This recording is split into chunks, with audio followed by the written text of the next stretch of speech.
سبيل الدموع سبيل مريح، تنهد يا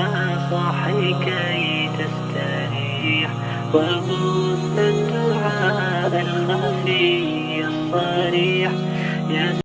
السلام عليكم. وعليكم السلام ورحمة الله وبركاته. maxaa kugu dhacay walaalkiyo waxaan ku arkaa adigoo meeshan fadhiyo oo fikir ku jira maxaa la fikraysaa walaal waxaan fikrayaa dembiga kale walaal macaan sax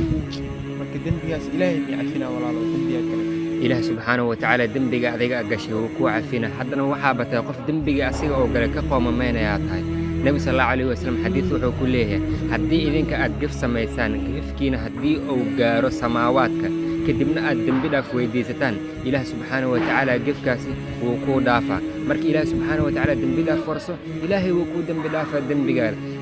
xumaantii ama dembiga adiga aad samayseen mar labaad inaadan samaynin isku day ku dadaal maasha Allah aad u maasanta walaal wallahi biya walaal ma ogeen marka walaal aad u maasanta ma aqaan ala in faa'iido adaa mudan